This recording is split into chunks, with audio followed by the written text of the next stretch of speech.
सभी दिल्ली नहीं, देश के लोग ये समझने की कोशिश कर रहे हैं कि सारी गुंडागर्दी का सोर्स क्या है।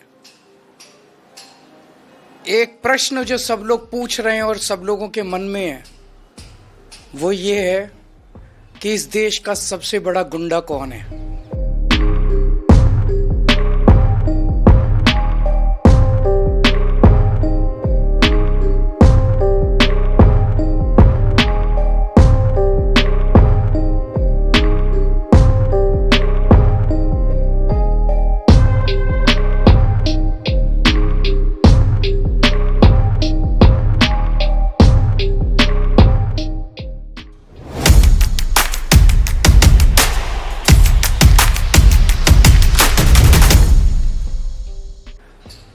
कल की घटना है कि पहली बार ऐसा हुआ होगा कि किसी चुनाव के दौरान पत्रकारों पर इस तरह से खुलेआम हमले किए गए।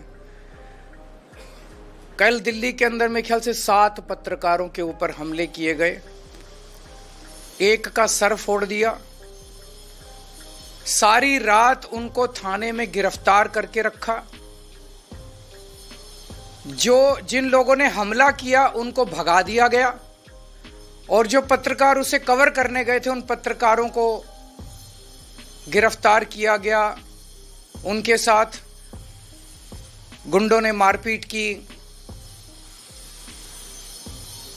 ये कोई किसी रिमोट विलेज की घटना नहीं है। ये संसद से 1 किलोमीटर दूरी के ऊपर हुआ। ये सुप्रीम कोर्ट से 1 किलोमीटर की दूरी के ऊपर हुआ।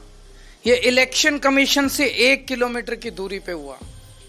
तो अब जनता ने मन बना लिया, बाकी सारी चीजें एक तरफ, इस बार इनकी गुंडई को हराना है। अब यह क्लियर हो गया है कि अगर डबल इंजन की सरकार आ गई है तो डबल इंजन कुचल देगा सब लोगों को, बख्शेगा नहीं।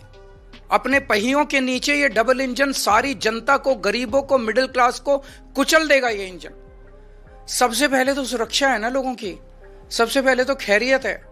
अगर अब खुद परिवार ही नहीं बचेंगे, उनके परिवार ही नहीं बचेंगे, उनको इस तरह से डराया जाएगा, फोन कर करके धमकाया जाएगा, तो बाकी सारी चीजें बेमानी हो जाती हैं। तो लोगों ने मन बना लिया है कि अगर चुनाव के पहले इन लोगों का ये हाल है, जब इन्हें हमसे वोट चाहिए, चुनाव के बाद तो ये हम लोगों को कुचल देंगे। तो इस बार लोगों के पास 2 ऑप्शन है। एक तरफ शरीफों की पार्टी है और एक तरफ खुलेआम गुंडागर्दी चल रही है। एक तरफ वोट देने से 25,000 रुपये महीने का फायदा है और दूसरी तरफ टोटल गुंडागर्दी है। इनके कई कैंडिडेट्स ऐसे हैं जो खुद माफिया हैं अपने अपने क्षेत्र के अंदर। अगर उनको वोट दे दिया तो एक तो देश का सबसे बड़ा गुंडा और उसके नीचे कई गुंडे, तो गुंडों का सरदार, और सारे गुंडे मिलके दिल्ली वालों का क्या हाल करेंगे, ये सोचने वाली बात है।